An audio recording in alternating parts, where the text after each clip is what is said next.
Oi, turma do livro Perturbações Espirituais, de Valdo Franco, Manuel Filomeno Miranda, capítulo 16, os desafios e as soluções. Nós vamos para a parte 4.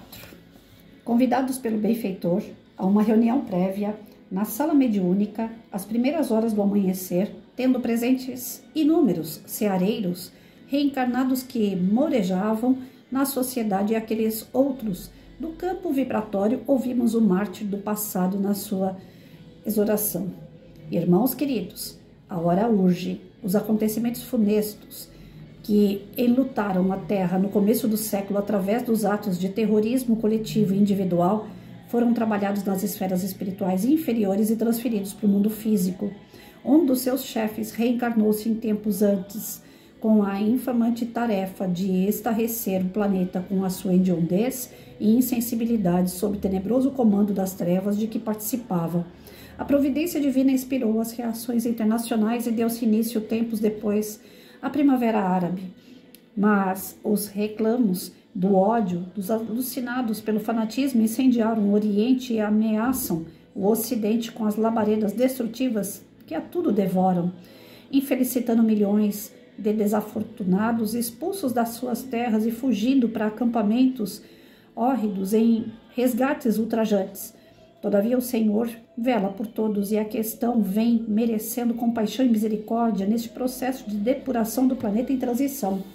A humanidade defronta mais uma vez um dos seus graves momentos históricos, porque a volúpia dos enlouquecidos tem por meta não a defesa de um ideal, mas a sede do crime hediondo, das mortes apavalhantes, para submeterem pelo terror a sociedade estarrecida. Os benfeitores da humanidade reuniram-se sob as bênçãos de Jesus, para que ele interviesse, como de outras vezes, antes que a onda de crueza atingisse níveis dantes jamais alcançados. E o Senhor os atendeu, dominado por incomparável compaixão pelos atuais algozes dos seus irmãos.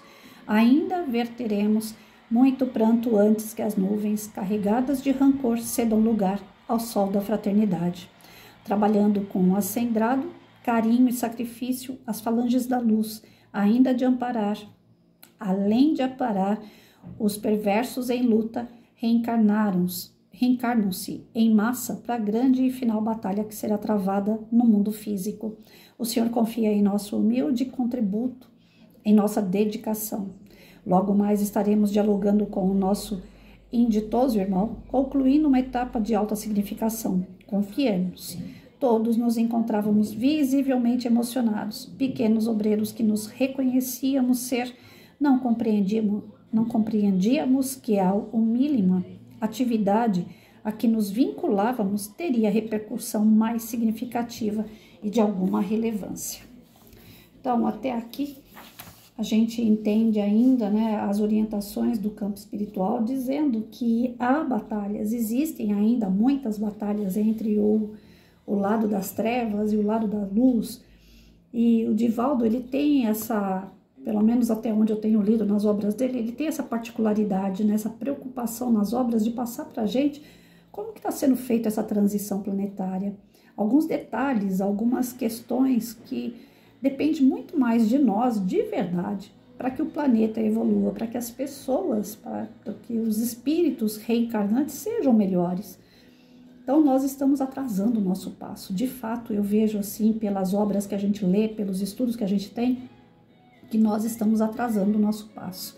Atrasando através desse bendito, para não ter que falar outro nome, orgulho e egoísmo, que tanto Jesus lá em 2024 anos atrás aproximadamente já dizia: gente, acorda, vocês estão muito orgulhosos, muito egoístas ainda. Está faltando valores, está faltando princípios, desenvolvam isso em vocês. Eu assisti uma palestra esse final de semana, que foi assim, no sábado, foi um bálsamo para mim, algumas casas espíritas, agora que eu estou entrando mais em grupos espíritas, eu tenho visto algumas reformas, algumas mudanças nas casas, assim como eu também tenho visto algumas, latente assim, a repercussão, como que eu posso falar? As atividades delas ainda voltadas muito no desequilíbrio humano. Muitas pessoas dentro de uma casa espírita com pensamentos diferentes, como o livro falou aqui o tempo todo, e que a casa não consegue caminhar porque um quer avançar, o outro não quer, um quer que seja azul, outro quer que seja verde, e estão fugindo da nossa essência, da busca pelo conhecimento através das obras simples que Kardec fez. Ali já está toda a receitinha de como montar, de como arcar com as atividades dentro de uma casa espírita. E as pessoas ficam buscando em outros autores, em reformas, tem um livro agora que eu vi essa semana, já sabia que existia, mas não tinha tido contato. Aí eu vi pela internet um livro que foi feito umas reformas nas obras básicas. Então, peraí, as obras até agora, elas vêm caminhando de acordo com a orientação dos espíritos. Quem é que tem a capacidade de mudar algo, de reformar algo do que está escrito ali? Tudo bem, foi escrito por homem, mas até onde eu sei, o homem que escreveu foi o Allan Kardec, que era um cara idôneo, que ninguém duvida da moral dele. Ele duvidava dos espíritos. Ele era um cara cético, ele era mais ligado à área da ciência, das exatas. Então, para ele foi muito complicado entender esse processo espiritual, apesar da bagagem de outras vivências, de outras encarnações. Mas quando a gente está na nova encarnação, nós temos um 90% de esquecimento do que houve no passado. Então, Allan Kardec era extremamente idôneo. Ele fez estudos sérios em cima das cartas que ele recebia dos médiuns sobre as orientações espirituais dos espíritos mais elevados. Aquilo que não era elevado, ele conseguia discernir, porque não aparecia em vários lugares da mesma forma, então ele descartava. Então, o que a gente tem aqui? Pessoas que se infiltram no espiritismo tentando derrubar a doutrina, desvincular ela ao nosso principal, que é Jesus. Quando alguém bate na tecla que a doutrina não é religião, eu fico, não posso falar a palavra certa que eu fico, mas vocês devem imaginar, pelo que vocês já me conhecem. Poxa, a doutrina é religião, porque ela é baseada no quê? Na moral do Cristo. Nós temos que estudar o Evangelho segundo o Espiritismo, que são justamente passagens de Cristo, onde ele dá o exemplo das coisas que nós devemos seguir para sermos pessoas melhores. A doutrina, ela não vai fazer nada por você. Ela vai te indicar caminhos, mas quem vai ter que trilhar é você. Então, essa palestra que eu vi esse final de semana é um garoto, eu não sei a idade dele, mas é um rapaz com tanta sabedoria, com tanta fé, com tanta esperança de trazer jovens como ele para dentro da doutrina e ensinar de fato os passos de Cristo a esses jovens. Poxa, desde quando eu entrei no Espiritismo, no meu centrinho de coração, que fica em Ermelino, eu escutava já os velhos da casa dizer assim: gente, nós estamos envelhecendo, vai chegar uma hora que não vai ter ninguém para levar esse centro adiante, porque as pessoas que envelhecem vão morrer, vão embora, vão partir, e o centro vai fechar as portas quando a gente desencarnar. Nós precisamos de jovens, nós precisamos de crianças que dê continuidade depois ao centro, à doutrina, às ideias do Espiritismo. Então, isso já foi desde quando eu tinha 16 anos, eu tenho 52, e eu continuo escutando isso nas casas espíritas. Vocês veem que na casa católica, dentro do protestantismo, dentro das igrejas evangélicas, a gente sempre vê continuidade. E se fecha uma porta evangélica, logo depois abre outra, com uma facilidade tremenda, porque são pessoas de fora, são pessoas, qualquer um vai lá e abre a porta, estuda teologia ou estuda alguma coisa referente à moral de Cristo e pronto, abre uma portinha, uma garagem e já começa uma igreja. O Centro Espírita ele não consegue fazer isso, porque nós não temos, como na Igreja Católica, o Vaticano. O que nós temos é como é que fala? Meu Deus. A Maria Marculina. Esqueci o nome agora, meu Deus. É a casa... Me deu um branco. Ixi, eu tô me dando nesses brancos direto. Esqueci o nome. Fica lá no centro de São Paulo, lá. É a casa que é a principal de todas, De lá, Federação Espírita, lembrei. Federação Espírita. Então, de lá sai o quê? As USE. As USEs é a União da Sociedade Espírita, onde a federação tem um certo controle dos temas, do que vai ser estudado durante aquele ano pela USE, que a USE vai fazer os grupos dos centros espíritas de bairro e tal, para poder passar para eles o que eles devem trabalhar. Mas é mais em termos de tema, mais em termos de conteúdo do que vai ser desenvolvido em palestra. A forma que a casa espírita atua, nem sempre a federação tem noção, porque a própria USE não tem, que já é o que está mais próximo de nós. Existe dentro dessa hierarquia espírita pessoas infiltradas desde lá, aquela pessoa que lava a privada num centro espírita, até lá dentro da federação. Outro dia, conversando com um amigo que frequentou a federação por um tempo, ele falou assim: Patrícia, o que mais tem lá dentro é assédio, pessoas que através do conhecimento que possuem, pessoas que estão ali doutrinando, que estão dando curso, e aí se aproveitam dessa, não é cargo, mas dessa posição que ocupa e acaba ganhando pessoas que estão carentes, pessoas que vão para buscar auxílio, assim como acontece na católica, assim como acontece também dentro do protestantismo, gente, acontece na casa espírita, como a gente leu aqui no livro inteiro. Pessoas infiltradas que não têm uma bagagem moral, que não têm a intuição de espíritos mais de luz, mais fios das trevas, e que cedem isso e que tumultuam o trabalho espírita. Então, quem está atrasando o nosso passo? Somos nós mesmos. O Divaldo fala isso o tempo todo. Ele traz isso através do Manuel Filomeno e através da Joana de Ângeles. O tempo todo é puxãozinho de orelha. Se a gente for prestar atenção, o livro todo foi puxão de orelha, principalmente para quem? Para os médiuns. Mas isso não livra as pessoas que não são médiuns desenvolvidas e trabalhadores de casa espírita, que também tem anteninha do sexto sentido, a parar, vamos pensar antes daquilo que a gente faz, vamos começar a ser mais solidário de verdade, não querer nada em troca, não ficar criando expectativa nas pessoas, não criar frustrações porque o outro não corresponde àquilo que você quer que ele faça. Então, nós temos, assim, lógico, com um filho, professores, como eu fui professora, a gente cria expectativa, É quase impossível não criar, porque a gente está dando e a gente quer ver o resultado, Sexta-feira mesmo eu peguei um aluno aqui na porta de casa, acho que eu fiquei umas 2 horas com ele. Falei, eu fiz isso, agora eu quero ver resultado. Eu não quero ver você com narguilé na boca. Eu quero ver você fazendo uma faculdade, se desenvolvendo, trabalhando, ganhando seu dinheiro, comprando sua casa. Poxa, a mãe desse menino, ela morou por um bom tempo numa praça pública, usando crack. Então, se ele evoluir, olha só que salto que esse moleque vai dar. Agora vai ficar repetindo as ações erradas da mãe, do pai? Aí falei com ele um monte. Depois, no final das contas, falei, olha, eu não tô aqui pra ficar jogando na tua cara nada, não. Mas você sabe como é que eu sou. Eu fiz, eu quero ver resultado.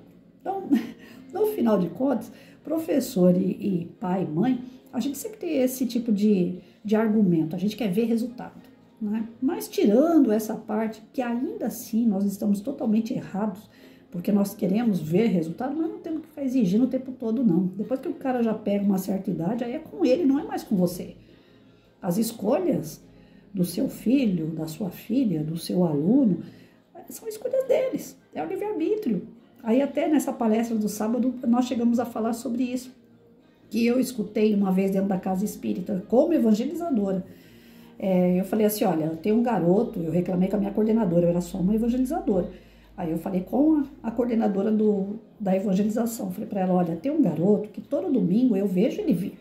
Na hora da entrada eu vejo. E ele sai pelo corredor, ele fala para o pai e para a mãe que está subindo para a sala de evangelização e ele fica andando pelo corredor, ele some. Ou ele volta lá e fica com os pais, eu não sei, porque depois que eu fecho minha porta também eu não vejo mais. Aí ela falou assim, não, ele é assim mesmo, inclusive os pais dele fazem parte da casa, são trabalhadores da casa. Então ele já conhece todo o procedimento da casa. Eu falei, tá, mas conhece, mas é uma criança, ele tem 8, 9 anos. Então ele deveria sentar lá na sala e ouvir a evangelizadora todo domingo. Ah, Patrícia, você não pode obrigar a criança a vir fazer parte da evangelização, porque afinal de contas nós não temos dogmas, Nós não somos uma religião que tem que estar ali todo domingo no horário certo. A gente tem o livre-arbítrio, a gente tem que respeitar. Livre-arbítrio de criança não existe, gente. Porque se perguntar para a criança, você quer tomar banho? Nunca ela vai querer. Você quer ir no dentista? Jamais. Você quer ir para a escola? Mas nunca. Então, se eu der livre-arbítrio para a criança, para que existe o adulto? O adulto nada mais é do que um ser que pode ter até menos conhecimento que a criança. Acredito nisso fielmente. A gente pode ter menos encarnação que o outro, ou mais encarnação fazendo mais besteira. E aí tudo bem. Mas o papel que Deus me colocou agora é de pai, é de mãe.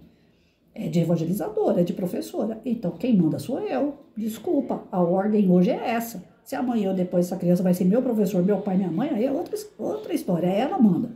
Mas hoje o meu papel é mandar, é orientar. Criança é assim. Adulto, você não manda em adulto.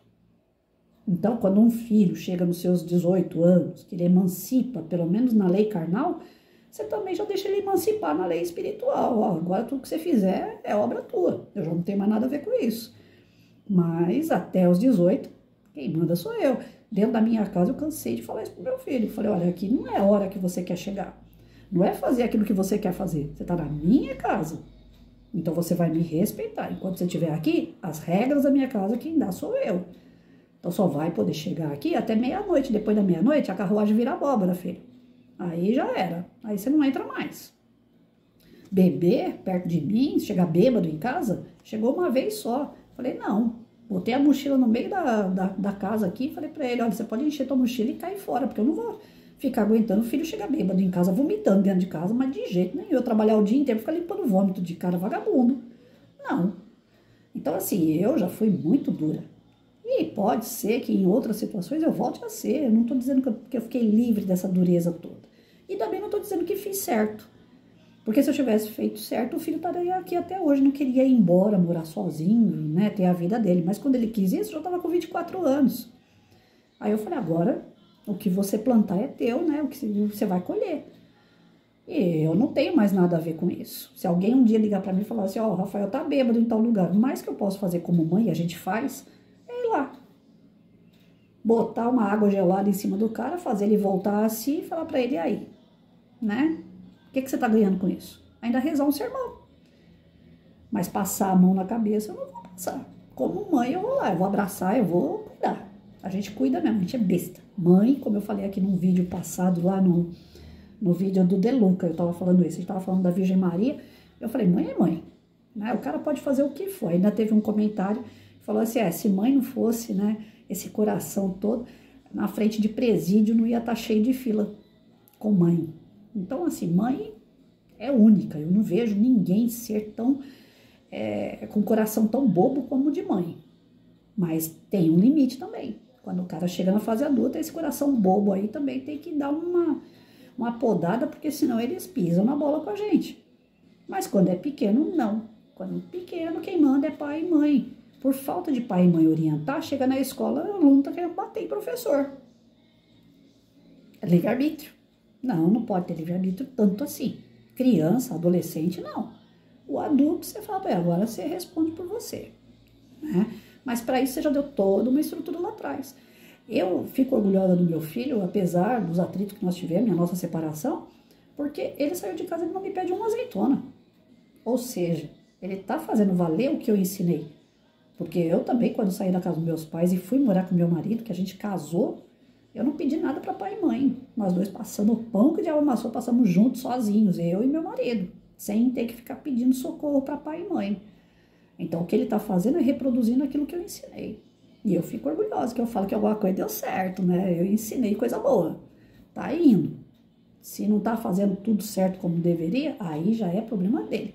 Mas até onde eu ensinei, tem coisas ali que eu vejo a reprodução da Patrícia. E eu fico orgulhosa, porque eu falo, aprendeu. Então, na escola, dentro de um centro espírita, na escola, dentro de uma igreja católica, vocês veem todo final de semana o católico com a Bíblia embaixo do braço levando o filho para evangelização. Você vê dentro da igreja evangélica a criançada indo com a Bíblia embaixo do braço para fazer evangelização. E no centro espírita? Por que não pode todo domingo a criança estar lá marcando carteirinha também? Porque não é dogma, porque não é religião, porque a gente não pode ter ritual. E vai orientar essas crianças quando?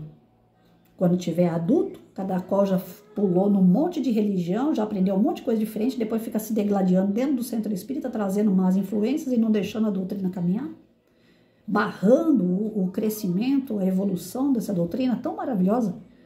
Então nós não podemos deixar isso acontecer. Tem que ter lá atrás uma bagagem. A criança tem que ter bagagem. Ela tem que ter evangelização. O pré-adolescente, o adolescente tem que ter orientação. E quem vai dar? Evangelização. Então aqui a gente vê que o atraso que nós temos, a própria espiritualidade vem e puxa a orelha. É por conta de nós mesmos. Porque nós demoramos para dar instrução, para a gente orientar os pequenos. Aí quando chega a grande vira essa bagunça toda aqui. Então nós precisamos evitar essas bagunças e trazer as crianças para a evangelização, trazer os adolescentes para a evangelização, para a mocidade. Desenvolver dentro da doutrina essa capacidade desde pequeno do ser aprender que existe espírito, que ele é espírito. Poxa, quantas vezes eu olho para trás e falo, por que eu não sabia disso antes? Eu não ia ficar doente, eu não ia ter polimiosite, eu não ia tratar mal algumas pessoas, eu ia entender o comportamento de algumas pessoas, eu ia me entender, eu ia me perdoar mais fácil. Então, muita coisa lá atrás eu precisou aprender e eu não aprendi. Fui aprender depois de velha, e aí demora para entender, demora para aprender, demora mais ainda para praticar. Então, não vamos perder tempo, não. Nós estamos pegando essas obras aqui justamente para isso, para trazer para a gente a responsabilidade das nossas vidas, mas principalmente da vida espiritual. E a vida daquelas pessoas que dependem de nós, os nossos filhos. Se for professor que está me ouvindo, os nossos alunos. Dentro de uma empresa, os seus empregados. Não tem que ter patrão, tem que ter líder.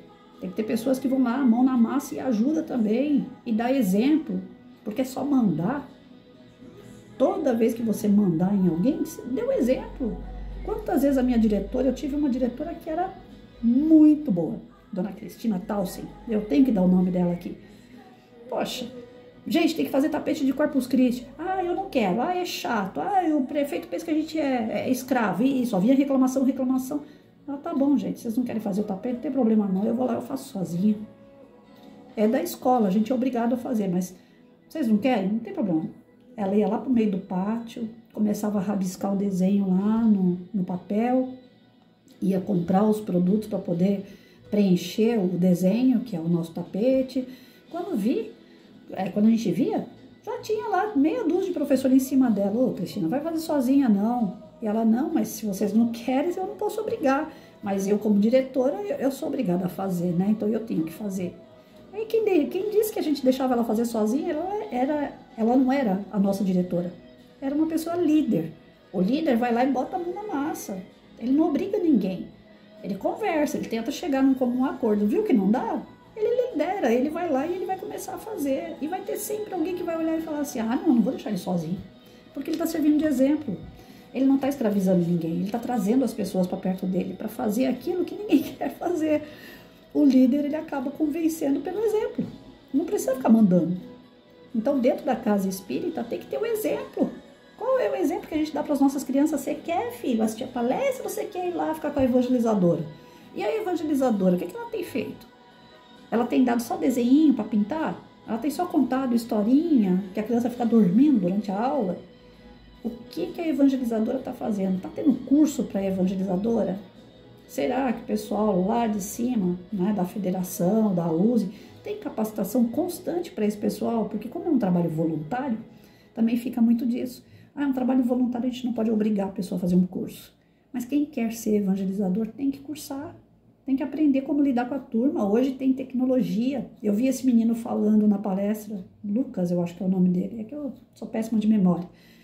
Foi uma palestra pela Irmã Maria, Fraternidade Irmã Maria, no sábado agora, passado.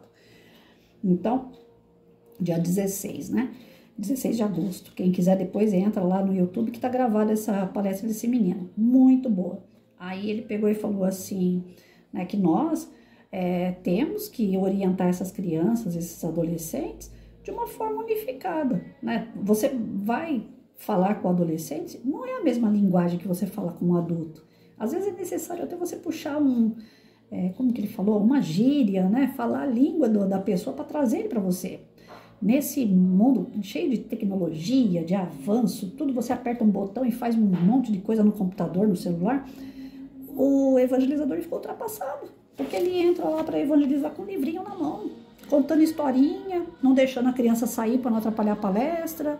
Ele é um cuidador, ele não é um evangelizador. Então nós temos que abrir a casa para as crianças e para os adolescentes, já trazendo eles para essa responsabilidade do agir correto, para eles serem o futuro, né, daquelas pessoas que vão dirigir um centro espírita, que vão trabalhar no mediúnico, que vão trabalhar no passe, que vão trabalhar numa palestra. Se a gente não trazer essas crianças, realmente os trabalhadores estão indo embora. Nós estamos envelhecendo. Vai chegar um momento que a casa espírita não tem mais ninguém. A porta da casa fecha. E não vai abrir tão fácil como abre uma evangélica, por exemplo. Porque é tanta burocracia para abrir uma casa espírita, muita burocracia, vocês não têm ideia. Muito mais do que qualquer outra religião, e eu não entendo por quê. Mas eu vejo que não tem casa espírita como tem o evangélico. O evangélico em cada esquina tem um. O evangélico espirra, nasce 10 evangélicos. O espírita espirra, não cai um. Difícil. Porque eu acredito que seja pela questão da responsabilidade. Porque todas as casas falam assim, você vai para o céu, vai para o inferno. O pastor ou o padre, ele vai te auxiliar a você não ir para o céu, para o inferno. Então você faz um monte de caca, chega lá, você reza 2 Ave Maria e pronto, você está perdoado. E o centro espírita, ele não fala isso. Ele fala que fora da caridade não há salvação. Ou seja, se você não fizer o bem, ninguém vai poder fazer nada por você. Ninguém. Nem Jesus. Então, quando se joga a responsabilidade para nós, a gente quer fugir dela. Nós somos mimados, nós somos crianças, imaturos, a gente não quer mais responsabilidade. Quando fala que ir na casa espírita é bacana você fazer um curso e ver dentro desse curso a habilidade que você possui para trabalhar na casa espírita, muita gente fala assim, tem muita gente que começa no curso todo eufórico. Quero aprender, quero saber, eu quero falar, eu quero ouvir, devora 10 livros num dia. Quando chega nessa pessoa e fala para ela, agora que você já sabe um pouquinho, vamos trabalhar no mediúnico? Ou então, vamos fazer um curso de passe? Vamos fazer um curso de água fluidificada? O que você acha de você limpar a casa hoje? Passar uma vassourinha. Olha, vai ter um mutirão, a gente vai fazer sopa para dar para os pobres. Você vem participar? Quando você chama a pessoa para o trabalho, não dá. Eu trabalho fora, eu tenho filho pequeno, sabe como é que é? Tem marido, o marido fica achando ruim. Aí a pessoa até larga de ir da casa espírita. Quando é na hora de colocar a mão na massa, a pessoa some. E volta quando acabou o trabalho. Aparentemente acabou, porque se mostrar para ela que tem mais serviço, que o serviço se desdobra e que vai aparecendo outros, ela nunca mais volta, ela vai em outra casa que ninguém conhece, vai lá. Tem os passe, que é para a vida inteira. A Maíse Braga, outro dia, estava falando isso numa palestra dela, que ela conhece gente que iniciou o espiritismo junto com ela, e ela já se desdobrou em várias tarefas na casa espírita nesses anos todos, que ela é desde pequenininha que ela é espírita. E a pessoa, desde quando ela era pequenininha, a pessoa vai lá só para assistir palestra e tomar passe. Ela falou, olha, parabéns para quem consegue. A vida toda sentar e ouvir e não fazer nada. Já pensou? Eu não sei, eu sou assim, eu me incomodo muito fácil com as coisas. Então, se eu tivesse tido uma palestra e a pessoa falar assim, gente, tá faltando óleo para fazer as cestas básicas, eu não consigo sair dali sem tomar uma providência, mas nem que seja um óleo, eu tenho que deixar lá. Eu sou assim, eu me incomodo muito fácil. Qualquer coisa que fala para mim que tá doendo, eu quero a cura. Ou pelo menos amenizar a dor. Eu não consigo ver alguém sofrer, alguém pedir, alguém precisar, e eu virar as costas e falar assim, não. Quando eu tenho que falar não, que eu não posso nada, e já aconteceu várias vezes isso, eu fico me sentindo muito mal. Mas Patrícia, não é obrigado. Não, não é. Na casa espírita, principalmente, você não é obrigado. Não tem dízimo, não tem aquele negócio de todo mês você tem que dar um valor, nada disso. Onde tiver isso, cai fora. Mas tem aquela coisa do doar. Tem aquela coisa da colaboração, da caridade em movimento. Qual é a minha caridade vendo um ser necessitado, eu sabendo e não vou fazer nada? Diferente de ficar dando dinheiro. Esse negócio de ficar dando dinheiro, não. Hoje em dia, Para mim, é bom a questão do Pix, porque eu moro longe dos centros onde eu frequento.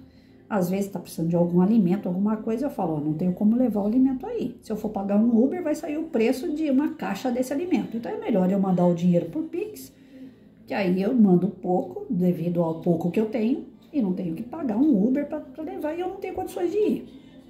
Então o Pix para mim é bom por conta disso. Né? Tá precisando de algum alimento, tá precisando de alguma ferramenta, tá precisando de alguma coisa na casa espírita, eu tento ajudar com o Pix, que eu tô longe. Agora, a pessoa que tá lá perto, que frequenta, que tá o tempo todo na casa, pelo amor de Deus, não precisa mexer com dinheiro. Casa espírita séria não mexe com dinheiro. Só numa necessidade, como eu falei, é necessário para mim mandar um Pix. Eu tô longe. Mas fora a necessidade, não. Você não tem que ficar dando dinheiro. Ah, a casa tá precisando pagar uma conta de água, de luz, lá é dinheiro. Mas a casa faz brechó, a casa faz festa, a casa faz cantina, a casa tem livraria. Então a casa consegue um lucrinho daqui, outro dali para pagar uma conta de água e luz. É uma questão de organizar, de planejar. O centro de curação que eu tenho, que é o Caminho da Luz, que é de onde eu venho. Depois eu vim para o Seja, estou nos dois, né? Na verdade, estou nos dois e não estou em nenhum, porque eu tô longe, né? Estou por tabela. Eu ajudo em algumas coisas por tabela, mas não de frequentar devido às minhas pernas que não estão boas para isso. Então, eu não tenho mais participado fisicamente desse centro. Mas o Caminho da Luz mesmo, toda vez que eu vejo que eles estão apertados, eles já vão se programando naquele mês ali. Tá apertado um modo de falar, né? Que eles estão precisando pagar as coisas, eles vão se organizando em brechó, eles se organizam na livraria, faz abatimento do preço de livro, né? Eles trazem pessoas que são autores de livro, a pessoa faz a palestra, vende livro, aí a pessoa ganha a parcela dela e deixa uma parcela para o centro. Tem a parte da cantina, vende lá o salgado, o refrigerante, tem o lucrinho. Eles se viram tão bem assim, eu não vejo eles pedindo dinheiro. Olha que eu frequento lá desde os 16 anos. Eu não vejo aquele centro pedir dinheiro. Agora, no outro, já vi pedindo dinheiro, mas assim, para comprar as coisas que eles utilizam. Ou seja, se você não quiser dar o dinheiro, você vai lá e leva o produto. Como eles estão mais no centro da Penha, eu creio que é mais difícil as pessoas morarem próximo ali. Eu acho que quem frequenta, na verdade, é tudo pessoa de longe. Então, o pessoal acaba mandando Pix para eles, para comprar o alimento, comprar aquilo que está precisando para as ações da casa. Quando eu comecei na doutrina, eu comecei com um senhor me parando no meio da rua e ele falando para mim assim, você precisa ir num centro espírita. E eu falei para ele, mas eu sou católica, eu não vou em centro espírita. Ele falou, mas você precisa ir. E mandaram eu vim aqui te dar esse recado. E você só pode ir aonde não tem essa história de dinheiro. Você não tem que gastar dinheiro, você só tem que ir lá para ouvir o que você precisa. Você precisa ir numa casa espírita. Mas uma casa espírita séria. Você não tem que pagar nada por isso. E eu gravei bem aqui. Ele falou que aonde houver pedido de dinheiro não é coisa séria. Porque o espírito ele faz caridade, ele não cobra a caridade. Alguns autores de livro espírita, palestrantes, bem conhecidos nossos, eles estão cobrando palestra. Não deveriam, né? Tá tendo, às vezes, algumas conferências, e essas conferências acabam ficando um pouco mais, né, alto gasto. Aí quem vai assistir tem que pagar. Eu escutei o Lucas falando esse final de semana na palestra, que numa palestra de jovens, os meninos tinham que pagar R$1.000 para poder estar participando de um evento espírita. R$1.000. Gente, né? Quem sou eu para estar falando? Mas do jeito que eu fui orientada, eu oriento. Casa espírita é feito de caridade. Não é feito uma máquina de fazer dinheiro. Então, não tem necessidade. Nós temos que pagar uma água, uma luz, comprar as coisas básicas de higiene, limpeza, tudo bem. É necessário. A casa precisa disso. Vai fazer a cesta básica para doar? Vai precisar de alimento. Vai precisar de combustível, de pessoas que doam seu tempo, seu carro para levar as coisas até os locais onde vai ser feito o tratamento, a ajuda, né? Mas esse negócio de dinheiro toda hora numa casa espírita, isso não é bom, não. Então, fiquem espertos com essas coisas. São pessoas infiltradas, né? Como a gente falou aqui num capítulo, que tem aqueles que querem colocar sistema de alarme, fazer a tecnologia de computador, tal, tudo leva dinheiro. Essas pessoas que entram numa casa espírita e começam a querer desenvolver demais as coisas dentro dela, trocar as poltronas de plástico por uma almofada, né? Começa a trazer aquelas ideias de que quem vai frequentar tem que ir mais bem vestido. Fiquem atentos a essas pessoas, né? Não estou dizendo que todas são assim, mas fiquem atentos, porque a caridade ela vem junto com a humildade. E você assistir uma palestra numa cadeira com almofada ou numa cadeira de plástico, é uma palestra de 40 minutos, que diferença faz o tipo de cadeira? O que importa é a palavra que você vai ouvir, é o bálsamo de ideias, de princípios, de valores que vão vir para o teu espírito. É isso que você vai buscar. Você vai buscar conforto. Se tiver uma cadeira com almofada, não vai fazer mal para ninguém também. Mas tem que ver como que ela chegou até ali. Tem que entender esse processo. Tá certo? Aí amanhã a gente continua na parte 5. Como eu falei semana passada, a gente vai terminar esse livro sexta-feira. Essa parte 5 que eu dividi para amanhã, a gente vai terminar esse capítulo amanhã, tá bom? E vamos pensando aí, principalmente nessa questão que estava aqui me martelando a cabeça, e o livro traz essas reflexões, né? A respeito da evangelização. Quem frequenta a casa espírita, quem é dirigente de casa espírita, quem faz parte da USE, quem faz parte da federação, vamos dar uma chacoalhada aí. Eu tenho pouca experiência do espiritismo em casas espíritas. Então, um pouco que eu tenho, a evangelização e a mocidade ainda não está do jeito que deveria. Ter aquele compromisso. Essas crianças e adolescentes precisam, de fato, se formar, estudar. E não estar ali só para o pai e a mãe ter sossego para assistir uma palestra. Evangelizador não é cuidador. É como se fosse um professor espiritual. Ele precisa atuar assim, porque é essa a importância dele. Ele vai ensinar valores, ele vai ensinar princípios, a moral do Cristo para essas crianças. As crianças precisam saber quem é Cristo de verdade. Ainda existem muitas crianças que confundem Deus e Cristo. Deus é o nosso Criador. Ninguém nunca viu, ninguém sabe como ele é. Jesus, todo mundo sabe como que é, pelo menos tem uma ideia, né? Algumas pessoas pintaram Jesus. A gente nem sabe também se é, mas tem uma ideia. É um humano, tem carne e osso. É um irmão, não é Deus. E tem criança que sai da evangelização, sai da mocidade acreditando que um e outro é a mesma coisa. Existem muitas figurinhas na internet para confundir. Tem a foto de Cristo e embaixo escrito, Deus está com você. Aí as pessoas imaginam que aquela figurinha é Deus. Muitas crianças, como eu tive essa ideia de que Deus era um homem barbudo, um homem velho. Eu imaginava Deus e Papai Noel, olha só o tamanho da burrice. Eu imaginava Deus e Papai Noel a mesma pessoa. Eu nunca imaginei Deus e Jesus a mesma pessoa, mas eu imaginava Deus e Papai Noel quando eu era criança. Pra vocês terem uma ideia como as coisas confundem a gente se a gente não estudar direito. Por isso que eu falo, lá atrás, que falta me fez o Espiritismo. Para ter essa base que hoje, depois de velha que eu tô tendo, eu queria ter tido lá, quando eu era criança. Procurem levar um pouco mais a sério isso, gente. Selecionar pessoas que queiram fazer caridade, não queiram mostrar serviço, que é aparecer, né? Mas sim pessoas que tenham um coração bom, pessoas que tenham humildade, pessoas que trabalham pelo bem, sem querer realmente nada em troca, apenas pelo bem. Dentro da casa espírita tem que ter um pouquinho mais de peneira dos trabalhadores. Eu acredito que está faltando um pouquinho isso. Como falta trabalhador, então aqueles que vão chegando já vão sendo abrigados e tal. E às vezes só vem para tumultuar, não vem para colaborar, não. E a gente está vendo aqui no livro que isso ocorre, né? Ficar esperto aí.